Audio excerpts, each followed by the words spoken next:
Hello Anantapur, welcome back to my channel. All of you good morning friends. ఈ video ద్వారా Anantapuram rain information share చేస్తున్నానండి. So చాలా మంది అడుగుతున్నారు వర్షం ఇన్ఫర్మేషన్ తెలియచేయండి, సో ఏ విధంగా పడుతోంది అనేది. అండ్ అనంతపురం జిల్లా మొత్తం కూడా వర్షం కంటిన్యూగా పడుతూనే ఉందండి. అండ్ చెలకేరి ఏరియా కూడా వర్షం పడింది అనేసి మెసేజెస్ అయితే వస్తున్నాయి. అండ్ అన్నమయ్య డిస్టిక్ కూడా వర్షం పడింది అనేసి మెసేజెస్ అయితే వస్తున్నాయి. సో ఓకే ఫ్రెండ్స్, ఇక అనంతపురం ఇన్ఫర్మేషన్కి వస్తే కనుక ఒక విలేజ్లో ఒకసారి పడితే ఇంకొక విలేజ్లో ఇంకొక టైంలో పడుతుందన్నమాట. అంటే ఇప్పుడు అనంతపురంలో టౌన్లో పడితే ఇంకొద్దిసేపుకి పక్కనున్న పల్లెలో పడుతుంది. సో ఆ విధంగా అనమాట. అండ్ కంటిన్యూగా అయితే పడుతూనే ఉందండి. 8వ తేదీ నైట్ నుంచి ఇప్పటి వరకు కంటిన్యూగా పడుతూనే ఉంది. ఆగి ఆగి వస్తుంది అనమాట. అండ్ చాలా వరకు డ్యామేజ్ అయ్యే అవకాశాలు ఉన్నాయి. ఫార్మర్స్ అన్న వాళ్ళు అంటే తోటలు ఉన్నటువంటి అన్న వాళ్ళు వచ్చేసి ఇన్ని రోజులు అంటే ప్రైజెస్ లేవండి. సో అంటే చెప్పడానికి కూడా మాటలు లేకుండింది.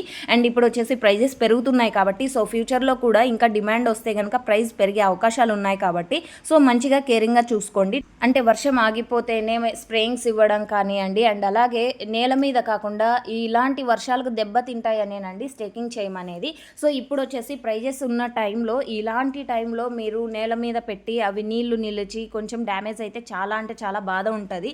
సో ప్రైజెస్ లేనప్పుడు అంటే ఏమీ చేయలేము. సో ఇప్పుడైతేనేమో కొంచెం ప్రైజెస్ పెరుగుతున్నాయి కాబట్టి సో ఇంకా హోప్ ఉంది కాబట్టి సో మీరు మంచిగా కేరింగ్గా చూసుకోండి. అండ్ మచ్చ పడే అవకాశాలు ఉన్నాయి. నీరు తాగి టమాటో డ్యామేజ్ అయ్యే అవకాశాలు కూడా ఉన్నాయి.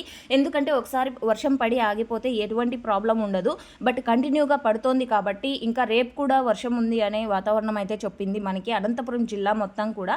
సో ఫార్మర్స్ అన్న వాళ్ళకి తెలియజేసేది ఏమంటే నేల మీద కాకుండా ప్రైజెస్ ఉన్నప్పుడు స్టేకింగ్ చేస్తే మంచిది అని నా ఉద్దేశము. ఇక క్లైమేట్ అంతా కూల్ అయిపోయింది కాబట్టి సో అంటే నాటుకునే వాళ్ళు పేపర్ వేసినా కానీ ఇంకా మంచిగా ఉంటుందని నా యొక్క ఉద్దేశం అండి. సో లక్షలు పెట్టుబడి పెట్టండి అని అయితే ఏమాత్రం నేను చెప్పడం లేదు. సో ఓకే ఫ్రెండ్స్, ఇదండి ఇన్ఫర్మేషన్. యూజ్ అయితే ప్లీజ్ లైక్ అండ్ కేరింగ్గా చూసుకోండి తోటల్ని. Thank you.